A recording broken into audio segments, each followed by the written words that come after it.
शिक्षा सुधारे सकल सुधारः शिक्षा विकारे सकलो विकारः। नमस्कार। कार्यक्रम प्रमेय संवादका तपाईं सम्पूर्ण आदरणीय मेरा दर्शक महानुभावहरू, प्रमेय संवादको 28औं श्रृङ्खलामा यहाँहरू सबैको हार्दिक स्वागत गर्दछु। म कार्यक्रम सञ्चालक आकाश नीलम गोविन्द।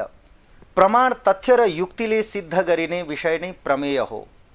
प्रमेय संवादको आजको यो श्रृङ्खलाका लागि ओमकार टेलिभिजनमा मेरो अतिथिको रूपमा प्रमेय संवादमा उपस्थित हुनुहुन्छ पुष्पा रिजालज्यू।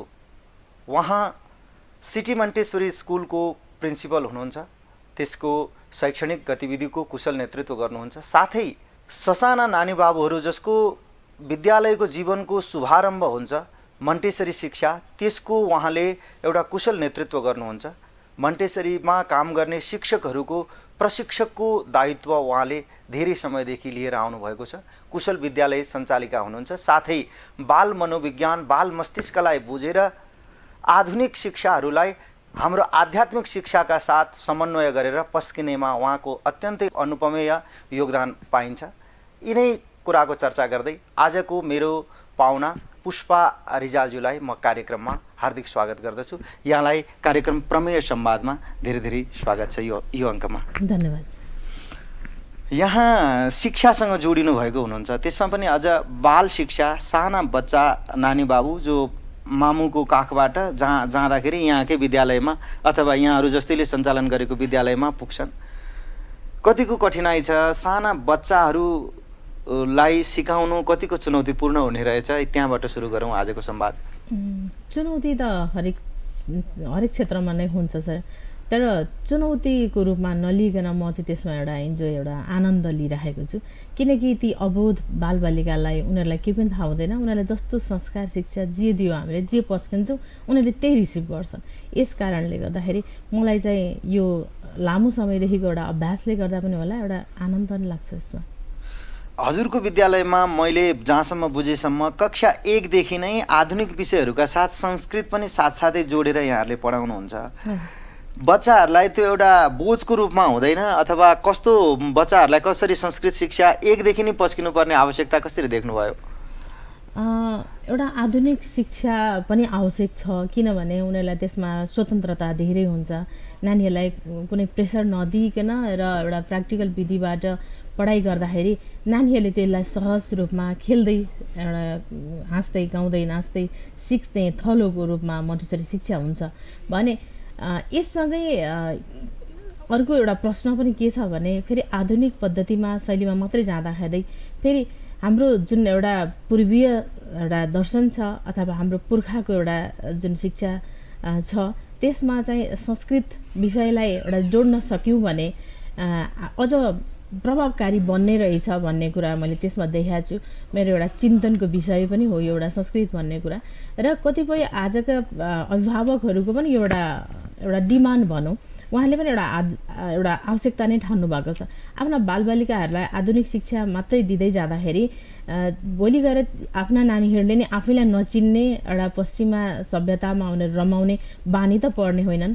र आजको एउटा नयाँ टेक्नोलोजीमा नानीहरू जाँदै गर्दाखेरि त्यसबाट पनि आफ्नो पूर्वीय सभ्यता अथवा आफ्नो पुर्खाको एउटा जुन मेहनतबाट जुन जन्मिएको थियो एउटा पूर्वीय एउटा सभ्यता भनौँ अथवा एउटा मूल एउटा शिक्षा एउटा गुरुकुलबाट स्थापित भएको मानिन्छ। एउटा शिक्षालाई खोतल्दै जाने, यसको शिक्षाको इतिहासलाई जानेमा गहिरिँदै जाने हो भने ती कुराहरू चाहिँ आजका बालबालिकाले नपाएर कतै त्योबाट टाढा पुगेर आफ्नै बुवा आमा मातापिता र गुरुकुलको एउटा सम्बन्ध के हुन्छ, आफ्नो जीवनमा आफूले गर्नुपर्ने कर्तव्य के हुने रहेछ, उहाँहरूप्रतिको सम्मान कस्तो हुनुपर्छ भन्ने कुरा नै नानीहरूले बिर्सिएर जाने हुन् कि भन्ने एउटा सबैजनामा अहिलेको पछिल्लो समयको अभिभावकमा एउटा चिन्तन देखिएको छ पछिल्लो समयमा।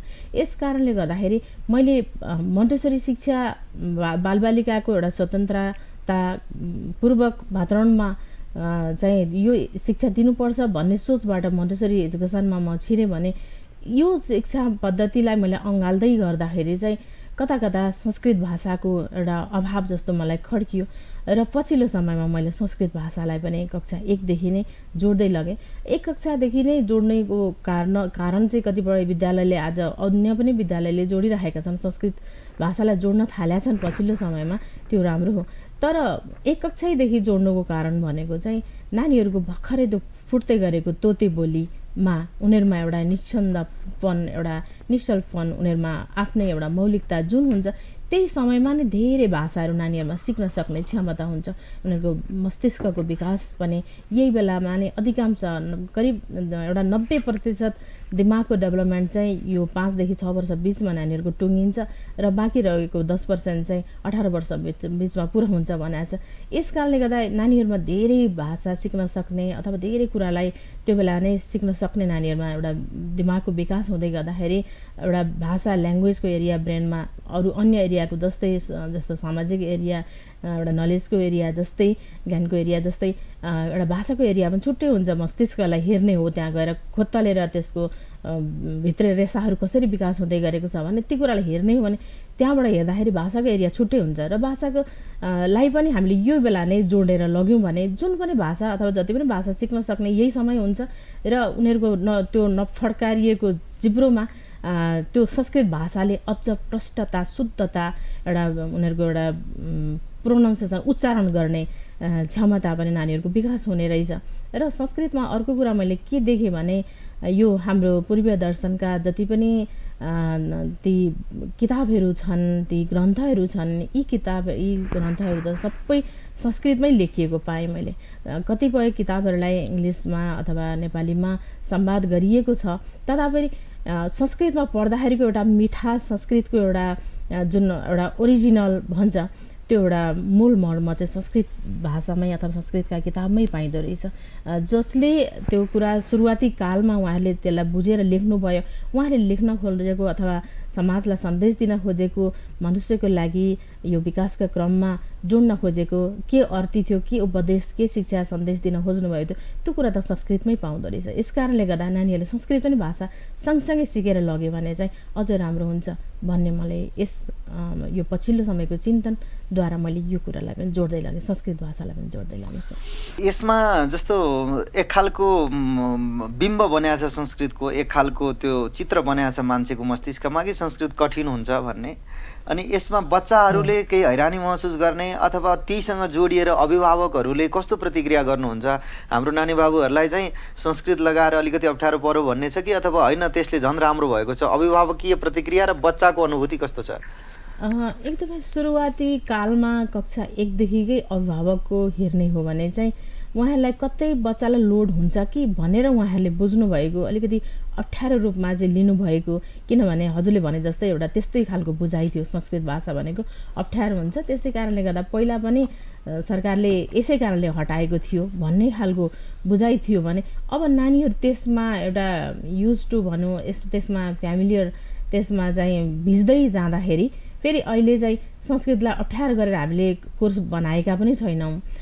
त्यसले गर्दाखेरि त्यो एउटा सरलताबाट हामीले सुरुवात गरेका कारणले गर्दाखेरि अभिभावकहरूले संस्कृतका श्लोकहरू भन्दै गएको, अनि संस्कृतबाट बेला बेला नानीहरूले उच्चारण गरेर एउटा एउटा शब्दहरू भन्दै गरेको, आफ्नो परिचय, सामान्य परिचयहरू दिन थालेको देखेपछि बच्चाहरूले सिक्ने पो रहेछ नि त भन्ने खालको प्यारेन्ट्सहरूको बुझाइ छ। मैले बुझ्न सक्छ नानीहरूले भनेर प्यारेन्ट्सलाई मैले काउन्सिलिङ गरेँ अथवा एउटा सेमिनार राखेर बताएको थिएँ, तर त्यसबाट पनि उहाँहरूको भित्री बुझाइ चाहिँ कता कता गाह्रै हुन्छ कि भन्ने चाहिँ रहिरहेको थियो। तर जब नानीहरूले यो भाषालाई सहजतापूर्वक त्यसमा इन्जोय, आनन्द लिँदै गरेको देखेँ, त्यस पश्चात चाहिँ अभिभावकहरूले पनि त्यसलाई अनुकरण गर्दै गएको, मेरो नानीहरूले पनि ल सिक्ने रहेछन् भनेर आशा एउटा देख्नुभएको देखिरहेको छु सर मैले। मेरा आदरणीय दर्शक महानुभावहरू, आज हामीहरू मन्टेश्वरी शिक्षाको कुशल नेतृत्व गर्नेवाला र मन्टेश्वरी शिक्षामा आबद्ध भएका शिक्षक शिक्षिकाहरूलाई समेत प्रशिक्षण प्रदान गर्नुहुने एवं सिटी मन्टेश्वरी स्कुल अनामनगरकी प्राचार्य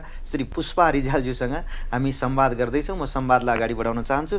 जस्तो कि यहाँको विद्यालयमा एक दिन हामीलाई जाने अवसर मिलेको थियो। जानेर यस प्रार्थना पनि ओमकारबाट, प्रणव ध्वनिबाट हुने, उनीहरूले धेरै पटक ओम उच्चारण गर्ने, साथसाथै केही संस्कृतका मन्त्र श्लोकहरूबाट प्रार्थना गर्ने, यहाँहरूको एउटा दिव्य परम्परा, त्यहाँ एउटा राम्रो अभ्यास देखियो। त्यो अङ्ग्रेजी भाषा माध्यमबाट एसेम्ब्ली प्रार्थनाहरू सञ्चालन हुने तमाम विद्यालयहरूको बिचमा यस्तो फरक खालको अभ्यास गर्नुपर्छ भन्ने प्रेरणा कहाँबाट आयो र त्यसले अन्य विद्यालयहरूले कस्तो प्रतिक्रिया गरिरहेछन्, अन्यमाझ पनि यहाँ पुग्नुहुन्छ, यो शुभारम्भ चाहिँ कसरी भयो? एउटा त ओम ध्वनिबाट हजुरले देख्नुभयो, हजुर छिर्दै गर्दाखेरि स्कुलमा सुरुवाती चरणमा अधिकांश स्कुलहरूमा प्रार्थना अङ्ग्रेजीबाटै हुन्छ। पहिला हामीले पनि अङ्ग्रेजीबाटै गरेका थियौँ र प्रार्थना भन्ने विषय नै एउटा संस्कृतबाटै अधिकांश प्रार्थनाहरू गर्ने जति पनि मन्त्रहरू छन् ती सबै संस्कृतमै छन्। यस कारणले गर्दाखेरि त्यो एसेम्ब्ली अथवा प्रार्थना काल भनिन्छ यो संस्कृतमा नै गर्नुपर्छ, खासमा नै गर्ने हो भने, किनभने हामी एउटा ओरिजिनालिटी आफ्नो एउटा मूल सोर्सलाई खोतल्दै गइरहेका छौँ, खोज्दै गइरहेका छौँ। मन्टेसरी शिक्षाले पनि त्यही नै खोज्न खोजेको हो। मन्टेसरी शिक्षा भनेको एउटा मेथोडोलोजी मात्रै हो, एउटा नयाँ तहो तरिका मात्रै हो पढाउने, र मन्टेसरीले पनि म को हुँ भनेर चिनाउन नै कोसिस गर्छ। मन्टेसरीले पनि एउटा गरिखाने शिक्षा दिलाउन खोज्छ। मन्टेसरी भनेको कुनै एकदमै अर्कै फरक कुरा चाहिँ होइन। आफ्नो लोकल संस्कृति अथवा लोकल संस्कारलाई चिनाऊ, पहिलो प्राथमिकता देऊ, मदर टङ आफ्नै भाषालाई नै पहिला प्रायोरिटी देऊ भनेर भनिएको छ मन्टेसरीमा पनि। यस कारणले गर्दाखेरि मन्टेसरीसँग यो नमिल्ने चाहिँ होइन। पछिल्लो समयमा अभिभावकहरूको बुझाइ चाहिँ मन्टेसरी भनेको एकदमै नयाँ प्रविधि पश्चिमा सिस्टम हो भनेर बुझ्यो, तर पश्चिमा सिस्टम भए तापनि फेरि आफ्नै लोकल संस्कारसँग त संस्कृतिसँग त जोड्नु नै पर्छ। यस कारणले गर्दाखेरि ओम भनेको चाहिँ एउटा त्यसले एउटा ऊर्जा बोकेको हुन्छ, एउटा ब्रह्माण्डीय ऊर्जा हुन्छ ओमकार ध्वनिमा। यस कारणले गर्दाखेरि नानीहरू त्यहाँभित्र आइसकेपछि उनीहरूमा एउटा जन्मिँदैदेखि लिएर आएको उनीहरूमा एउटा प्राकृतिक र दैविक सोर्स त उनीहरूमा छँदै नै छ। त्यसलाई उनीहरूबाट टाढा हुन नदेऊ र त्यससँगै कनेक्सन हुँदै नानीहरूमा भोलि गएर एउटा दिव्यता आउन सक्छ, एउटा आध्यात्मिक नानीहरूमा चेतना विकास हुन सक्छ। त्यस कारणले गर्दाखेरि चाहिँ एउटा ओमकार ध्वनिबाट हामीले त्यो एउटा ऊर्जासँग कनेक्सन गराएर नानीहरूलाई एउटा मूल आफू जन्मिएर छुटिएर आएको सोर्ससँगै जोडेर त्यसरी सुरुवात गर्न खोजिएको हो ओमकार ध्वनिबाट भने। संस्कृतका श्लोक मन्त्रहरूबाट पनि गर्न मिल्छ। यो नबुझिएको मात्रै हो। अहिले पछिल्लो समयका प्रिन्सिपलहरू जसले चाहिँ एउटा अङ्ग्रेजी भाषाबाट मात्रै उहाँहरूले पढेर आउनुभयो, उहाँहरूले धेरै जस्तो लिड गर्नुभएको छ अहिलेका मन्टेसरी स्कुलहरूलाई। त्यस कारणले गर्दाखेरि उहाँहरूले संस्कृतबाट गरिदिँदाखेरि अभिभावकहरूले रुचाउनुहुन्छ, एउटा अत्याधुनिक एजुकेसन दिइराखेको रहेछ यहाँ चाहिँ भनेर अभिभावकहरूलाई खुसी हुनुहुन्छ भने उहाँले खुसी पार्नको लागि गरिरहनु भएको छ। तर संस्कृतबाट गर्न नमिल्ने भन्ने छैन। संस्कृतबाट सधैँ गरिरहँदाखेरि नानीहरूलाई एउटा बानी परेर एउटा आदत बनेर आउँछ कि संस्कृतका श्लोकहरू जे उनीहरूको खाली दिमागमा त अहिले हामीले संस्कृत भरोस् या नेपाली भरोस् या इङ्ग्लिस भरोस् या कुनै पनि अरू देशका भाषाहरू सिकाओस् उनीहरूलाई कुनै पनि फरक पर्नेवाला छैन। जे सिकाए पनि त्यो देशका नानीहरूले सिक्छन् नै भने हाम्रो देशका नानीहरूले पनि सिक्छन् नै। त्यसले कारणले गर्दाखेरि संस्कृतका श्लोकबाट नै त्यो एसेम्ब्ली अर्थात् प्रार्थनाकाल सुरुवात गर्नुपर्ने भएको कारणले गर्दाखेरि मैले संस्कृतबाटै सुरु गराएँ नानीहरूलाई र उनीहरू त्यसमा फ्यामिलियर छन्। उनीहरू आफूले पनि एक कक्षादेखि माथिका नानीहरूले चाहिँ आफूले लिड गरेर अरू साथीहरूलाई सिकाउन पनि सक्छन्। एसेम्ब्ली अर्थात् यो प्रार्थनाकाल चाहिँ उनीहरूले आफै लिड गर्न पनि सक्छन् मेरा स्कुलका नानीहरूलाई, किनभने त्यो एउटा लिडरसिप क्वालिटी पनि नानीहरूलाई पहिलेदेखि विकास गर्दै आइएको छ। अब त्यो अभ्यासरत छन्। यस कारणले गर्दाखेरि नानीहरूलाई चाहिँ हामी संस्कृतका मन्त्रबाटै यो एसेम्ब्लीलाई निरन्तरता दिइरहेका छौँ पछिल्लो समय चाहिँ। हजुर, यहाँले आफ्नो संस्थामा र अन्यत्र पनि एउटा मन्टेसरी शिक्षकहरूको प्रशिक्षकको रूपमा धेरै कार्यशालाहरू सञ्चालन गर्नुभएको छ। हजुर, खासमा मैले सुरुवातमा यो जोड्दा पनि अझ राम्रो हुन्थ्यो। मन्टेसरी शिक्षा भनेको चाहिँ के रहेछ, कस्तो शिक्षालाई मन्टेसरी शिक्षा भन्ने, यो शब्द कसरी आयो होला? मन्टेसरीको एउटा शाब्दिक रूपमा जानु पर्दाखेरि चाहिँ इटालियन एकजना महिला डाक्टर हुनुहुन्थ्यो, उहाँको नाम थियो मारिया मोन्टेसरी। उहाँको सरनेम अथवा पछाडिको थर भनौँ एउटा मोन्टेसरी चाहिँ मारिया हो उहाँको नाम। र उहाँले करिब 200 वर्ष अगाडि नै सुरुवात गरेको यो सिस्टमलाई अहिले हामीले यहाँ नक्कल गरिरहेका छौँ। उहाँले सुरुवात गर्नुभएको थियो बालबालिकाहरूलाई सबै तरिकाले शिक्षा दिन खोज्यो भने एउटै कुरालाई धेरै विधाबाट धेरै तरिकाले जस्तो एउटा कथा वाचन गरेर कथा भनेर त्यसको विषयमा गहिरोसँग विभिन्न तरिकाबाट त्यही सम्बन्धित क्षेत्रमा लगेर बुझाएर त्यही सामग्री जेको बारेमा पढाइ गरिँदैछ त्यही सामग्री नै कक्षा कोठामा देखाएर त्यसको बारेमा बुझाएर त्यसको उपयोगिता के छ, त्यो हामीलाई किन चाहिन्छ, यो प्रयोग गर्दा के हुन्छ, यस्ता कुराहरू त्यसलाई बुझाएर यसरी सिकाइ गरियो भने नानीहरूले सजिलोसँग बुझ्न सक्दछन्। किनकि उनीहरूमा सुन्ने भन्दा देखेर बुझ्न सक्ने क्षमता यो सानो उमेरमा नानीहरूमा धेरै हुन्छ। उनीहरूमा कन्सन्ट्रेसन एउटा पेसेन्स हुँदैन नानीहरूमा, उनीहरू एकै छिनछिनमा यताउता चलमल गरिरहने उनीहरूको स्वभाव हुन्छ, चञ्चल स्वभाव हुन्छ उनीहरूमा। यसकारण पनि उनीहरूलाई एउटै सामग्री देखाएर उनीहरूलाई लामो समयसम्म त्यही कुरामा फोकस गराएर त्यसका विभिन्न तरिकाहरू अपनाएर पढाइयो भने नानीहरूले बुझ्न सक्छन्, त्यसको गहिराई त्यसको महत्त्व बुझ्न सक्छन् भने मोन्टेसरी शिक्षा यो तरिकाले दिनुपर्छ भनेर उहाँले सुरुवात गर्नुभएको हो। शाब्दिक रूपमा मोन्टेसरी डाक्टर मारिया मोन्टेसरीले सुरु गर्नुभएको मेथोडोलोजी जुन स्कुलले अपनायो, एउटै स्कुलको चेन हो कि मोन्टेसरी भन्ने पनि बुझिएको छ, तर होइन, हरेक मोन्टेसरीका आफ्नै तरिकाहरू छन्। यसरी सुरुवात भएको छ मोन्टेसरी पश्चिमा कन्ट्रीबाटै नै सुरुवात भएर अहिले हाम्रो नेपालमा पनि आइपुगेको, करिब यो सन् 2000 को हाराहारीमा नेपालमा आइपुग्यो र यो अहिले भित्रिने क्रम छ र मोन्टेसरीलाई आफ्नै तरिकाले बुझिएको पनि छ। कतिजनाले बोर्डमा मात्रै नाम राखेर पनि भित्र फेरि पुरानै तरिकाले पढाएर पनि मोन्टेसरी भनिदिनु पनि भएको छ। तर मोन्टेसरी छुट्टै नै प्रविधि हो। मोन्टेसरीको तालिम नलिकन मोन्टेसरी शिक्षक बन्न सक्दैन। कुनै पनि विद्यालयले मोन्टेसरीको सिस्टमलाई एउटा प्रणालीलाई अपनाउनको लागि त्यसको लागि पहिला तालिम नै आवश्यक पर्छ र मोन्टेसरीका छुट्टै केही सामग्रीहरू छन्। ती सामग्रीहरूलाई राखेर ती सामग्रीहरूद्वारा नानीहरूले क्लास गर्छन् भने त्यो मोन्टेसरी विद्यालय हुन जान्छ। र मोन्टेसरी भनेको चाहिँ कस्तो भने लर्निङ बाई डुइङ भनेर डाक्टर मारिया मोन्टेसरीले पनि भन्नुभएको छ। कुनै पनि सिक्दैछौँ भने गरेर सिक्ने हो, काम गरेर सिक्ने हो, नानीहरू सहभागी भएर सिक्ने हो, नानीहरू त्यसैमा आबद्ध भएर सिक्ने हो। शिक्षक र बालबालिका त्यहाँ छुटिँदैन। शिक्षकले एउटा साइडबाट एकातर्फबाट एउटा नानीहरूलाई सहजीकरण मात्रै गरिरहनु भएको हुन्छ भने नानीहरूले चाहिँ आफै त्यसमा काम गर्छन्, आफै त्यसमा सहभागी हुन्छन् र आफै त्यसका बारेमा व्याख्या गर्ने, टिचरले भनेका कुरालाई सुनेर फेरि आफू पनि त्यसलाई दोहोऱ्याउने, साथीहरूलाई बुझाउने, उनीहरू पालै पालो त्यसमा काम गर्दै यसरी सिक्छन्। र मोन्टेसरी भनेको चाहिँ एउटा टोटली फरक प्रविधि चाहिँ होइन, तर पनि मोन्टेसरी एउटा आफ्नो कुरालाई आफूलाई बुझ्ने, एउटा हरेकसँग फ्यामिलियर हुने, एउटा कन्फिडेन्ट एउटा हुने, म्याच्योर हुने, परिपक्वता ल्याउने र गरिखाने, सिप आफ्नो काम आफै गर्नुपर्छ भन्ने खालको शिक्षा प्रणाली हो मोन्टेसरी भनेको। यहाँले यी कुराहरू बताइरहँदाखेरि चाहिँ हजुरकोले अध्यात्म पनि हामीहरूले जोडेका छौँ भन्नुभएको थियो। जस्तो कि सानो भुरालाई भर्खर जन्मेर अलिकति ताते गर्दै गरेको बच्चालाई चाहिँ अध्यात्मसँग उसलाई के दिलचस्पी होला र उसलाई कसरी अध्यात्म सिकाउने, अनि फेरि शिक्षासँग त्यो जोडिन्छ भनेको कस्तो प्रकारले? उसलाई त त्यो अब अलि ठुलै मान्छेलाई पनि त त्यतातिर खासै धेरै चासो कमै हुने गर्दछ भने बच्चाहरूमा पनि यहाँहरूले अध्यात्म र शिक्षा जोडेर लानुपर्छ भन्ने एउटा पहल कदमी लिनुभएको छ। यो कतिको कष्टसाध्य छ? कष्टसाध्य छैन। नानीहरूलाई अघि नै मैले भनिसकेँ, जसो गर्यो अहिले उनीहरूको खाली दिमागमा त्यही सिक्छन्, त्यसरी नै गर्छन्। यसले गर्दाखेरि अध्यात्मलाई जोड्नु आवश्यक छ। किनकि शिक्षा भनेको कस्तो हुनुपर्छ भने उनीहरू आफैले सिकुन्, त्यो शिक्षा आफैले खोतलुन्, त्यसको चिन्तन उनीहरूमा नै होस्, उनीहरूले आफै मैले यो कुरा सिक्नुपर्छ भन्ने इच्छा शक्ति जागोस्, यसका लागि हो शिक्षा भनेको नि। यसले गर्दाखेरि जन्मिँदाखेरि नानीहरूमा एउटा स्वतन्त्र एउटा स्वचालित दिमाग हुन्छ, जुन प्रकृतिबाट एउटा परमेश्वरबाट चलेको ऊर्जाद्वारा नानीहरू स्वचालित हुन्छन्। त्यसलाई त हाम्रो शिक्षा प्रणाली यो पछिल्लो समयको बोर्डिङ स्कुलले पढाइ जुन खालको गरिन्छ, एउटा कोठामा बन्द कोठामा थुनेर, यो त अत्यन्त कष्टकर छ। त्यहाँ चाहिँ छ सकस नानीहरूलाई।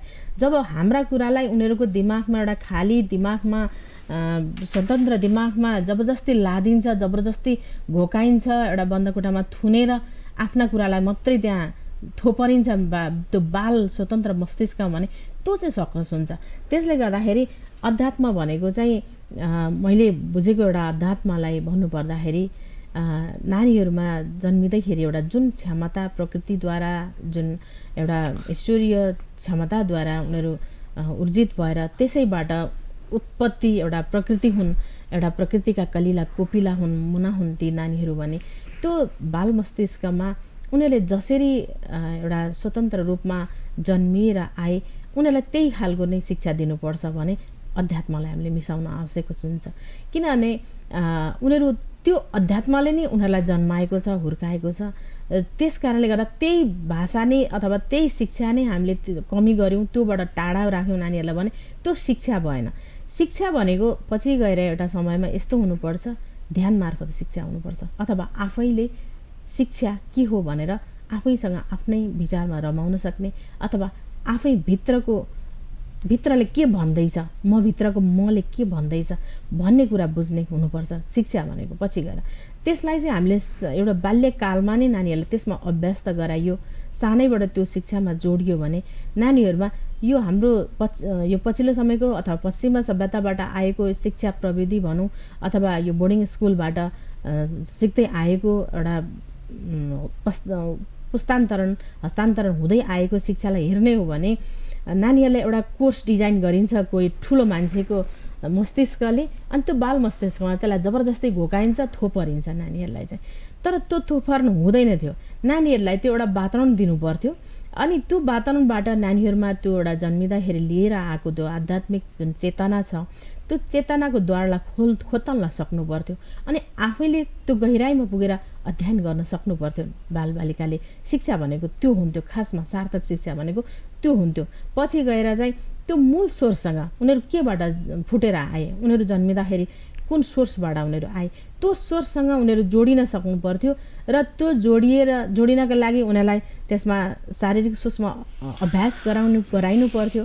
उनीहरूलाई यी मन्त्रहरू जुन जागृत मन्त्रहरू छन् ती मन्त्रहरू ओमकार ध्वनिहरू यिनीहरू उनीहरूलाई अभ्यास गराइँदै लानु पर्थ्यो। अनि उनीहरूलाई स्वतः स्फूर्त रूपमा उनीहरूको बाल मस्तिष्क जसरी विकास भइरहेछ त्यस्तै गरेर उनीहरूलाई प्रकृतिमा खेल्न दिनु पर्थ्यो। अनि उनीहरूलाई एउटा यो गर्न हुन्छ यो गर्न हुँदैन भन्ने मात्र एउटा सिस्टम मात्रै दिनु पर्थ्यो। अनि उनीहरूले आफै त्यसलाई उजागर गर्दै आफै त्यसमा समायोजन गर्दै आफै अभ्यस्त रहँदै अनि नानीहरूले आफै खोतल्नु पर्थ्यो, आफै खोज अनुसन्धान गर्नु पर्थ्यो। शिक्षा भनेको त्यस्तो हुनु पर्थ्यो स्वतन्त्र रूपमा। जुन केही गुरुकुलले केही समातेको छ तर गुरुकुलले पनि अहिले पछिल्लो समयमा ती कुरालाई समात्न सकेका छैन। किनभने गुरुकुलका जुन गुरुहरू हुनुहुन्छ उहाँहरू पनि कतिपय जागृत हुनुहुन्न। यो जागृत एउटा लाइटलाई बाल्नका लागि अर्को लाइटमा जोड्नुपर्छ अथवा एउटा सलाइलाई त्यहाँ बारुदसँग जोडिदिनुपर्छ अथवा एउटा दियोसँग सल्काउनु अर्को दियोलाई अथवा अर्को बातीलाई सल्काएपछि अर्को बातीमा पनि लाइट सर्दै सर्दै सर्दै सर्दै जान्थ्यो। त्यसै गरेर त्यो सोर्सलाई खोतल्न सक्ने जागृत गुरु त्यहाँ चाहिन्थ्यो। अनि ती जागृत गुरुबाट आफूमा त्यो सोर्स ट्रान्सफर हुन्थ्यो र त्यो चाहिँ नानीहरूको भित्रको दियो पनि जल्न थाल्थ्यो। तर गुरुकुलमा ती जागृत गुरुहरू कति ठाउँमा हुनुहुन्न। यस कारणले गर्दा उहाँले केही संस्कारलाई केही संस्कृतिलाई उहाँले अपनाउनु भएको छ। एउटा यो समयमा उठ्नुपर्छ, यो समयमा खानुपर्छ, ब्रह्ममुहूर्तको समय भनेको यस्तो हो, यसका लागि हो। यी कुराहरू एउटा प्रकृतिको जुन सिस्टम छ त्यो धारालाई उहाँहरूले समात्नु भएको छ। प्रकृतिको एउटा प्रणाली जुन तरिकाले चलेको छ, दिनको समयमा यो गर्ने, रातको समयमा यो गर्ने, यो समयमा हामी सुत्नुपर्छ, यो समयमा हामी जागृत हुनुपर्छ, जागरण गर्नुपर्छ, अनि ईश्वरको उपासना गर्नुपर्थ्यो। दिमाग मस्तिष्कलाई हामीले सुमिरनमा लाउनु पर्थ्यो। मन मस्तिष्क त्यतापट्टि एउटा आनन्द स्वतन्त्रतामा दिमागलाई स्वतन्त्र रूपमा लैजान एउटा जागृतिको अवस्थामा जोड्न सक्नु पर्थ्यो। यो खालको अभ्यास हामीले यो स्कुलको शिक्षाबाट पनि हामी जोड्न सक्छौँ। यस कारणले गर्दाखेरि हामीले मोन्टेसरीको शिक्षा एकदमै फरक शिक्षा होइन। मोन्टेसरीको शिक्षामा पनि त्यही कुरालाई हामी जोड्न सक्छौँ। यस कारणले गर्दाखेरि मैले चाहिँ मेरो चिन्तन चाहिँ यो हो कि मोन्टेसरीको एजुकेसन दिँदै कोही प्यारेन्ट्सलाई ठेस दिमागमा उहाँहरूले सोच्नुभएको छ मेरो बालबालिकाहरू त्यो एउटा बाल मस्तिष्कबाट जुन स्वतन्त्र तरिकाले हुर्किरहेका छन् त्यसमा एउटा प्रेसर नआओस्, कुनै गाह्रो रूपमा नजाउन् भनेर जुन सोच बनाउनु भएको छ त्यो कुरालाई पनि एड्रेस गर्न सक्नुपर्छ हामीले। र शिक्षा भनेको यस्तो हुनुपर्छ, शिक्षामा चाहिँ नानीहरूलाई स्वतन्त्रपूर्वक आफैले अभ्यस्त रहेर खोज अनुसन्धान गर्न सक्ने हामीले व्यवहारमा उतार्न सक्नुपर्छ। यसको लागि हो शिक्षा। यस कारणले गर्दाखेरि मैले पछिल्लो समयमा यो खालको अभ्यास गर्दै लगेँ, अध्यात्मसँग जोड्दै लगेँ नानीहरूलाई। खास यसको वर्गीकरण चाहिँ एउटा कति कक्षासम्मलाई चाहिँ मोन्टेसरी भन्ने त्यसको केही निश्चित मापदण्ड हुन्छ? मापदण्ड पश्चिमतिर हेर्ने हो भने क्यानाडामा, युकेमा केही विद्यालयहरू ब्याचलरसम्म पनि मोन्टेसरी शिक्षा अन्तर्गत चलेका छन्। अहिले पछिल्लो समयमा नेपालमा पनि +2 लेभलमा अथवा ब्याचलर लेभलमा पनि नानीहरूलाई प्र्याक्टिकल विधिबाट पढाउने, यदि कृषि क्षेत्रको पढाइ गरिने हो भने कृषि बाली लगाउँदै त्यसको प्रयोगात्मक तरिकाले त्यसको अवलोकन दैनिक रूपमा गर्दै नानीहरूलाई चाहिँ त्यसको ज्ञान दिनुपर्छ भन्ने पछिल्लो समयमा यस्ता खालका अभ्यासहरू हुँदै गएका छन्। यो एउटा मोन्टेसरी अन्तर्गतको शिक्षा हो। यहाँहरूले चाहिँ कति कक्षासम्म सञ्चालन गर्नुभएको छ? र नेपालमा चाहिँ बुझिएको प्राइमरी लेभललाई प्री प्राइमरी लेभललाई कक्षा प्ले ग्रुपदेखि नर्सरी हुँदै युकेजीसम्मको शिक्षालाई चाहिँ मोन्टेसरी भनेर बुझिएको छ नेपालमा। तर त्यो मात्रै होइन, हामीले कक्षा 5 सम्म नै यो मोन्टेसरी शिक्षा अन्तर्गत चलाउने हामीले निधो गरेका छौँ र कक्षा 5 सम्म नै हामीले यो खालको अभ्यासमा लगिरहेका छौँ। मेरा दर्शक महानुभावहरू, आज शिक्षा केन्द्रित, त्यसमा पनि बाल मस्तिष्क साना नानी बाबुहरूसँग जोडिएको शिक्षासँग सन्दर्भित भएर हामीहरू चर्चा गर्दैछौँ। एउटा नरमाइलो वास्तविकता शिक्षाको जगतमा नेपालमा छ, जस्तो कि अङ्ग्रेजी भाषा हामीहरूलाई चाहिन्छ, अङ्ग्रेजी भाषाको आवश्यकता छ, तर एउटा हाउगुजी बनाइए जस्तो अङ्ग्रेजीलाई मात्रै बोल्नुपर्ने विद्यालय परिधिभित्र, त्यहाँको परिवेशभित्र चाहिँ अङ्ग्रेजी भाषा बाहेक अरू भाषामा व्यवहार गर्दाखेरि दण्डित हुनुपर्ने, विभिन्न सजाय पाउने, यो एउटा अलिकति नराम्रो वास्तविकता हामीहरूमा छ। यहाँले चाहिँ कसरी आफ्नो भाषा, संस्कृति, विभिन्न सांस्कृतिक पर्वहरूमा त्यो लाने र हरेक भाषालाई स्वतन्त्रता दिने, योबाट जाँदाखेरि हामी पछि पर्छौँ कि जसले जबरजस्त अङ्ग्रेजी रटाइरहेका छन् उनीहरूको माझ हामी अलि 2 पाइला पछि हुन्छौँ कि भन्ने यहाँहरूले सोच्नु भएन अथवा कस्तो महसुस गर्नुभएको छ? त्यस्तो चाहिँ मेरो मस्तिष्कमा कहिले पनि आएन सर। अङ्ग्रेजी भाषालाई नै प्राथमिकता एउटा प्रमुख विषयको रूपमा, प्रमुख भाषाको रूपमा लानुपर्छ मेरो मोन्टेसरी स्कुलमा भन्ने चाहिँ मलाई कहिले पनि आएन। किनकि म त्यहाँबाट पढ्दै पनि छु, तिनै नानीहरूबाट म सिक्दै पनि छु। गर्दै जाँदा यो अभ्यासमा जाँदाखेरि र यो मोन्टेसरी फिलोसफीलाई पनि मैले बुझेर केही धेरै वर्ष अगाडिदेखि नै यही क्षेत्रमा म छिरेका कारणले गर्दा विभिन्न तालिमहरू देशका विदेशमा पाइने तालिमहरू पनि लिएर यो क्षेत्रमा मैले छिर्दै गर्दा, सिक्दै जाँदाखेरि चाहिँ यो भाषालाई नै प्रायोरिटी दिनुपर्ने रहेछ भन्ने कुरा चाहिँ मेरो दिमागमा, मस्तिष्कमा कहिले पनि आएन। र त्यसमा के भनिएको छ भने मदर टङलाई प्रायोरिटी देऊ। पहिला त कतिपय सेतादेखि नै ती विदेशीहरू पनि आफ्नै मदर टङलाई, जस्तो रसियामा जाँदाखेरि मलाई धेरै समस्या भएको थियो।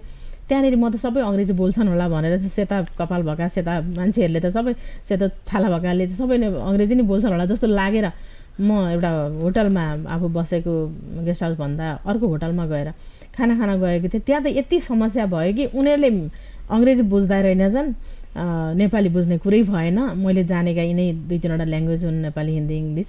अब उनीहरू रसियन भाषामा बोल्दा रहेछन्। त्यहाँ त यति समस्या भयो कि अझ त्यो मेनुमा पनि त्यो रसियन भाषामा लेखिएको रहेछ, अङ्ग्रेजीमा उल्टासम्म रहेनछ। त्यसले गर्दा खानेकुरा के मागेर खाने भन्ने कुरामा धेरै बडो समस्या भएको थियो सर।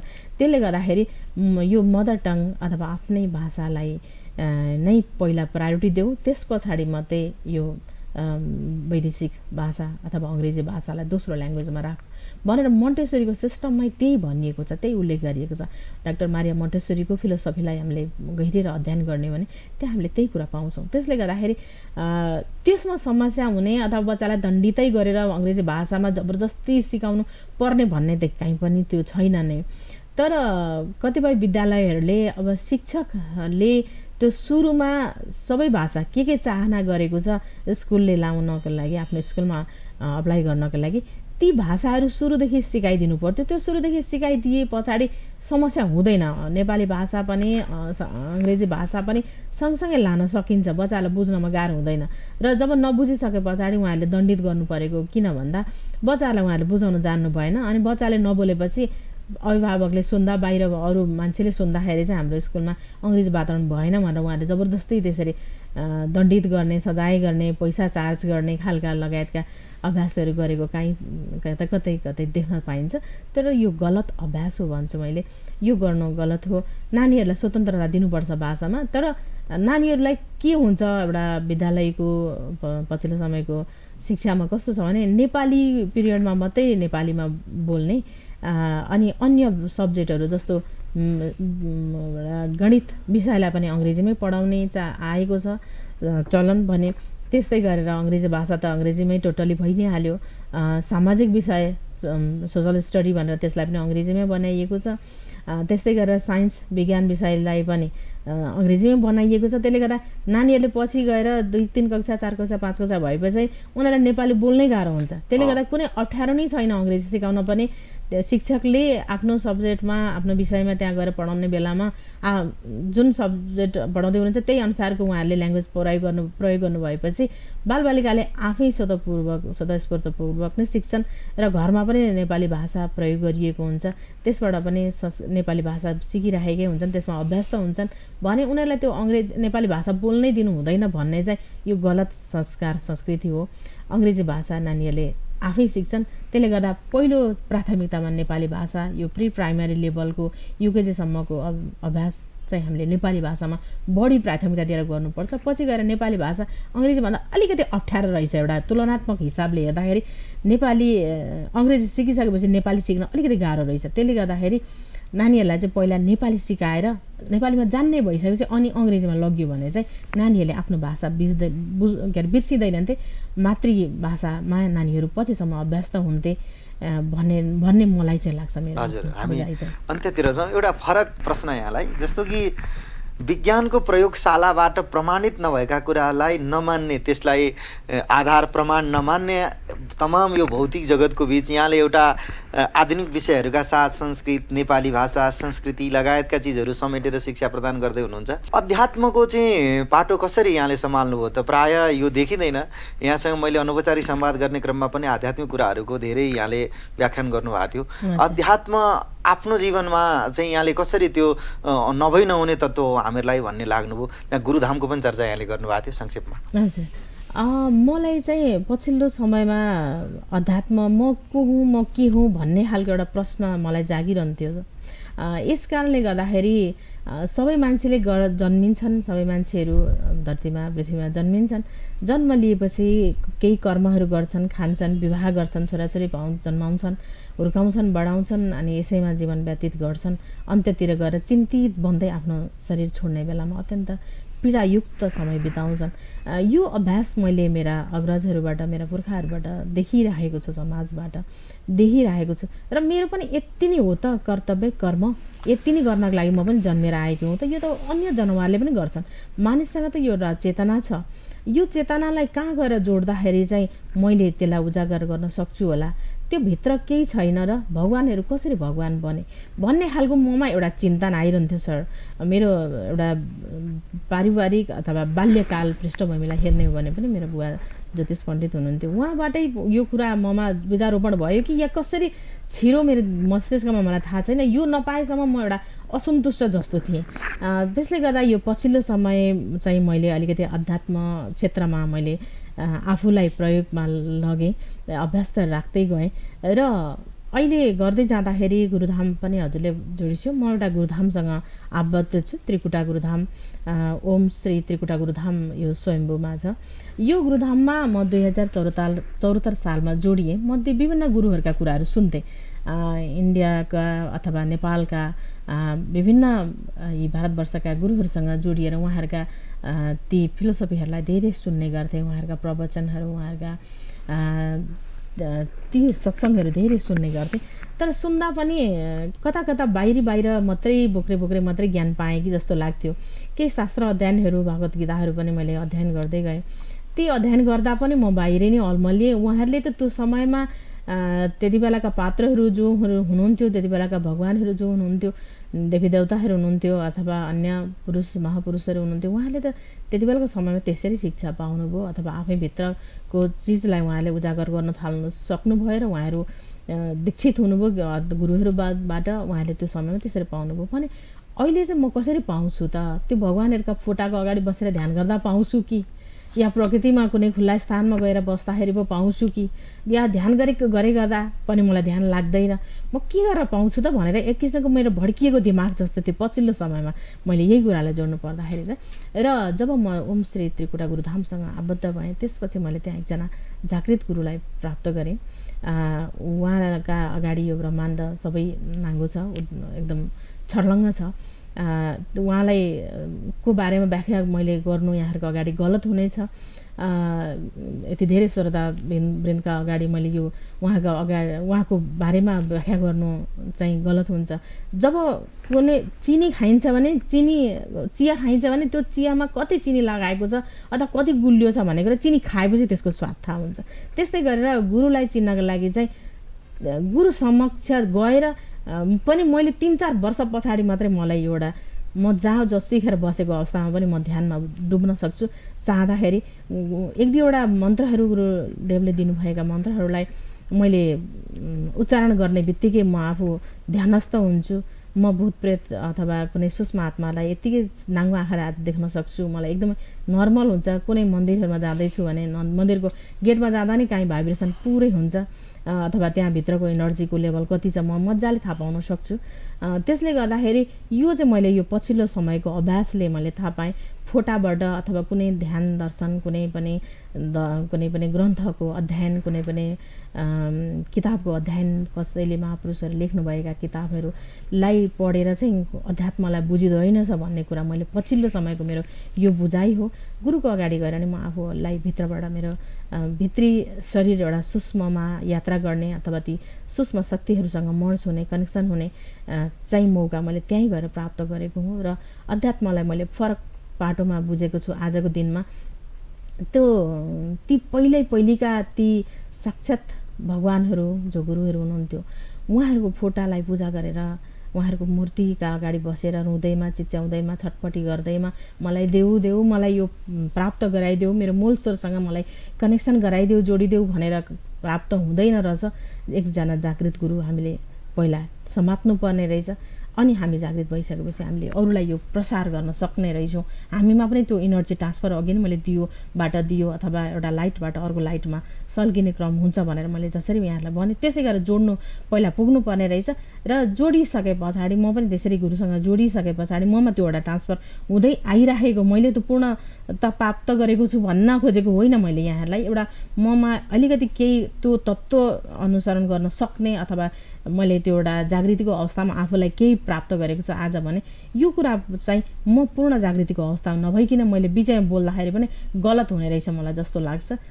यस कारणले गर्दाखेरि म सम्पूर्णलाई एउटा आग्रह गर्छु कि जागृत गुरुको समक्ष पुगेर आफूलाई जागृत गराएर अनि त्यस पछाडि यो पाटोलाई हामीले सम्हाल्न अथवा प्रसार गर्न, समाजमा फैलाउन हामीले सक्ने रहेछौँ भन्ने कुरा मैले अध्यात्ममा बुझेको छु पछिल्लो समय। हजुर, कार्यक्रम प्रमेय संवादको यो श्रृङ्खलामा हामीहरूलाई आफ्नो यो अमूल्य समय यहाँले प्रदान गर्नुभयो। साथै मन्टेसरी शिक्षा, बालिकाको मनोविज्ञानसँग साक्षात् जोडिएको शिक्षा, आधुनिक शिक्षा, त्यसभित्रको अध्यात्म लगायतका विषयहरूलाई समेटेर हामीहरूले केही कुराहरू पस्किने कोसिस गरौँ यहाँहरूको माध्यमबाट।